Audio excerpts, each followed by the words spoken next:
The water explodes around you. Something massive, a moving wall of scales and muscle, erupts from the murky depths.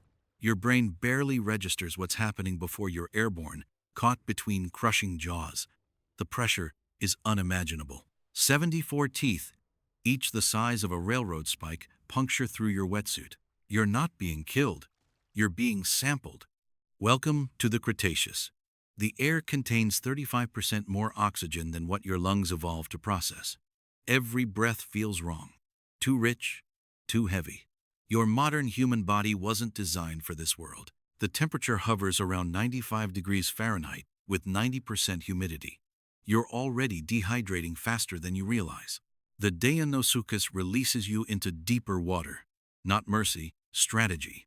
At 38 feet long and weighing approximately 10,000 pounds, this prehistoric apex predator doesn't need to chase prey.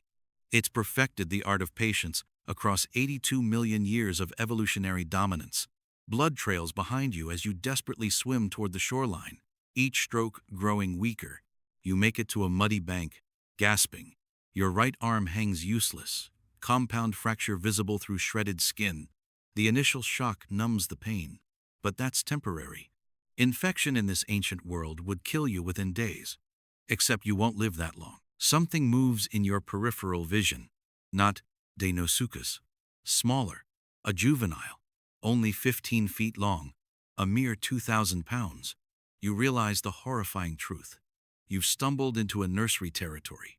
The adult wasn't hunting. It was defending its young. Your presence is an ecological violation. The juvenile circles closer to shore. Its eyes, forward-facing, calculating, track your movements with prehistoric intelligence. Modern crocodilians have remained virtually unchanged for millions of years because they achieved perfection early. Deinosuchus represents that perfection amplified to terrifying proportions. You struggle inland, each step leaving bloody footprints in prehistoric mud. The terrain is disorienting. Familiar plant shapes grown to alien proportions. Ferns tower 20 feet tall. Insects the size of your hand buzz past. Your human brain struggles to process a world where everything about the scale is wrong. The ground trembles. Not footsteps. Something bigger. The water behind you surges as the adult Deinosuchus heaves its massive bulk onto land. You freeze, primal instinct overriding logical thought. This is where things change. You understand running is pointless. This predator can move at 18 miles per hour in short bursts on land. Evolutionary machinery perfected for ambush. The rule here is simple. You are not the hunter. You're not even prey. You're an anomaly, a temporal mistake. The food chain established itself long before humans evolved. Deinosuchus sits near its apex, second only to the largest theropod dinosaurs. You back against a massive tree trunk. The adult Deinosuchus advances with surprising grace, its movement a fluid contradiction to its mass. Each scale is the size of your palm, interlocking armor that's withstood millions of years of evolutionary pressure. Its skull alone measures 6.5 feet, large enough to engulf your entire torso in a single bite. Your military survival training means nothing here. The techniques developed for modern predators fail against an animal that weighs as much as a school bus. This creature operates on a different scale of power. Its bite force exceeds 23,000 pounds per square inch, strong enough to crush a car door. Your bones might as well be twigs.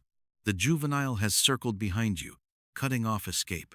You realize they're hunting cooperatively. This contradicts everything we thought we knew about ancient crocodilians. Modern science never had the chance to observe this behavior. You're witnessing prehistoric hunting tactics lost to time. Thunder rolls across the primeval sky. Rainy season approaches. The adult Deinosuchus grows more aggressive as barometric pressure drops. These creatures evolved to sense coming storms, to hunt during nature's chaos. You've seen modern crocodiles feed during thunderstorms. Increased activity, heightened aggression. This is that behavior magnified by evolutionary perfection. The ground gives way beneath you, not naturally, but by design. You've stumbled into a wallow, a depression created by the massive body of a resting Deinosuchus. The earth still holds its shape, its heat. This is a territorial marker. And you've just triggered ancient instincts older than your species. You grab a branch, waving it desperately. Fire would help. Pleistocene humans used it against smaller prehistoric threats. But you have no means to create flame, and the increasing humidity would make it impossible to maintain. Your most fundamental human advantage is neutralized. The juvenile charges first, faster than your eye can track. You swing the branch, connecting with its eye ridge. A lucky hit. 80 million years of evolution didn't prepare Deinosuchus for tool-using mammals. The juvenile retreats, but you've made a critical error. The adult now perceives you as a genuine threat to its offspring. Rain begins. Heavy tropical drops that reduce visibility to feet. Water accumulates rapidly around your ankles. This terrain transforms during storms, returning to the swampland that Deinosuchus dominates. You're losing your mammalian advantage with every inch the water rises. You climb higher into the tree, primitive muscles straining against gravity. Human bodies evolved for persistence hunting across savanna, not arboreal escape. Your grip fails repeatedly on rain-slick bark. Below, the water continues rising. Prehistoric storms operated on different scales. Faster accumulation, higher volume. The adult Deinosuchus circles the tree base, jaws occasionally snapping at the air in territorial display. You count the seconds between displays. 27, 32, 29. There's a pattern, an opening. This is where your human brain holds advantage. Pattern recognition, strategic planning. If you time your descent between displays, you might create distance. You drop from the branch during a calculated gap. But Deinosuchus didn't survive 82 million years by being predictable. It anticipated your movement, positioning its massive body directly beneath your descent path. You land hard on its armored back, scrambling for purchase on scales smooth as river stones. Its body rolls, the death roll perfected through countless generations of prehistoric evolution. The world spins violently as you're thrown clear, landing in waist-deep water 30 feet away. The impact drives remaining air from your lungs. Each gasp pulls in water mixed with blood, yours and other prey's. This swamp is a communal killing ground. Lightning illuminates the landscape in strobing flashes. In that stuttering light, you see them, dozens of eyes reflecting at water level. Not just one family, a congregation. Deinosuchus often gathered in groups during mating season, creating defense perimeters that nothing could penetrate. You've fallen into the Cretaceous equivalent of a lion pride's core territory. You wade toward what appears to be higher ground. Modern crocodilians rarely hunt in deep water, preferring ambush along edges. But Deinosuchus breaks those rules. At its size, no water is too deep, no prey too large. The adult that first attacked you now paces alongside your movement, matching your speed with minimal effort. Your body temperature drops despite the tropical heat. Blood loss.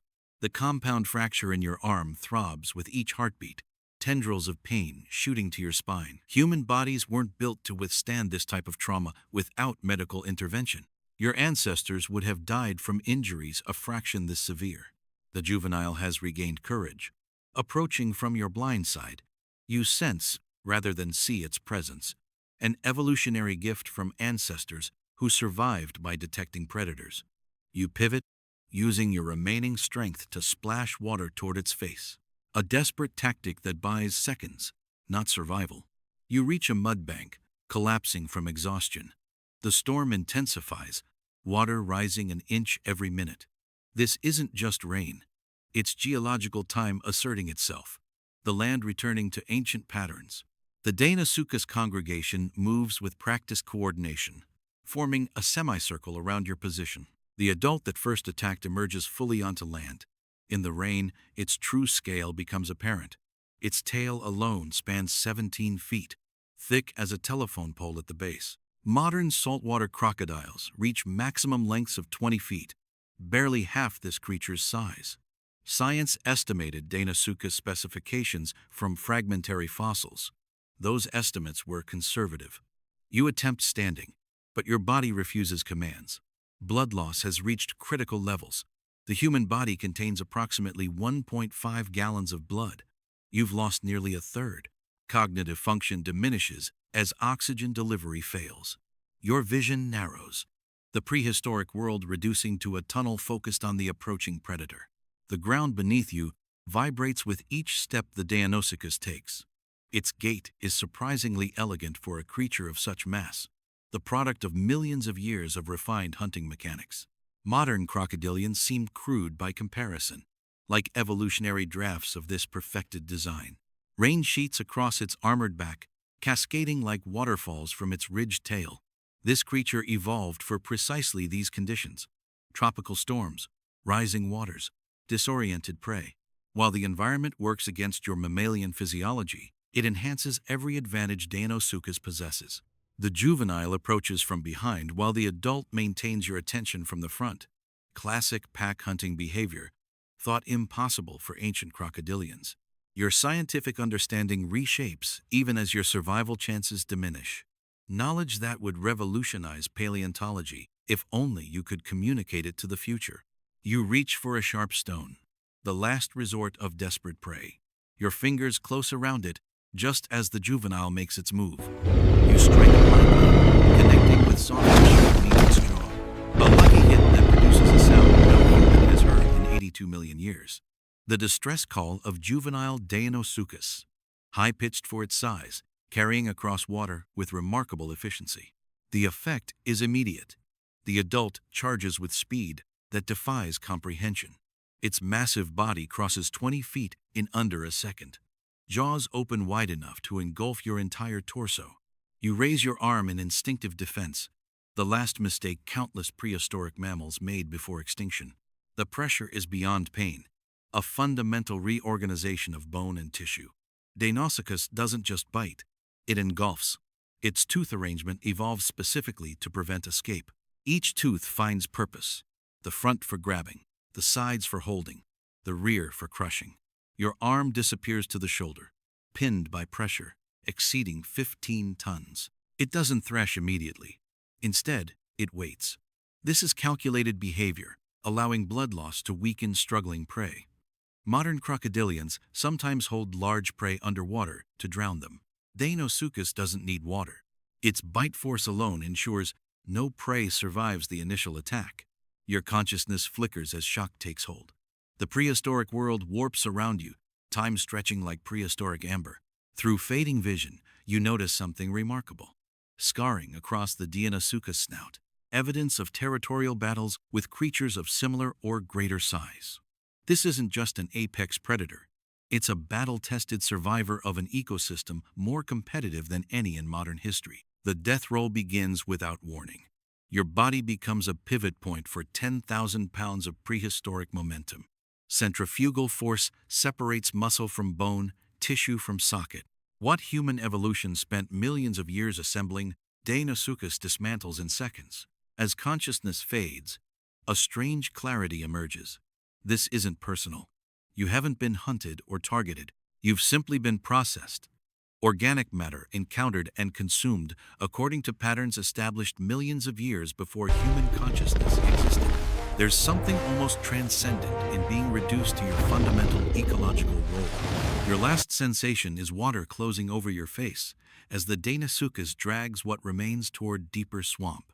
Not for drowning, for storage.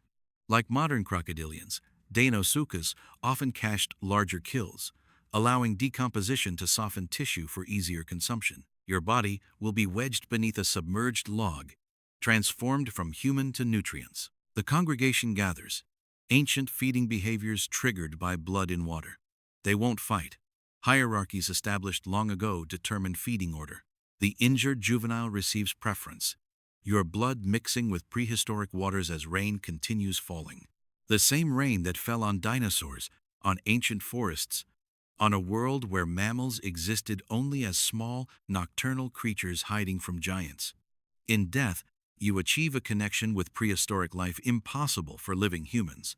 Your carbon will cycle into the Cretaceous ecosystem, absorbed by plants that feed herbivorous dinosaurs, which in turn feed Deinosuchus. For a brief moment in geological time, you become genuinely integrated into the ancient world. Somewhere in the future, paleontologists examine Deinosuchus fossils, unaware that for one brief moment, time's boundaries became permeable. that the predator-prey relationship they theorize played out with human prey, that the circle of prehistoric life briefly expanded to include modern DNA. The storm continues long after you're gone. Deinosuchus returns to ancient patterns, waiting, watching, existing in perfect harmony with evolutionary pressures.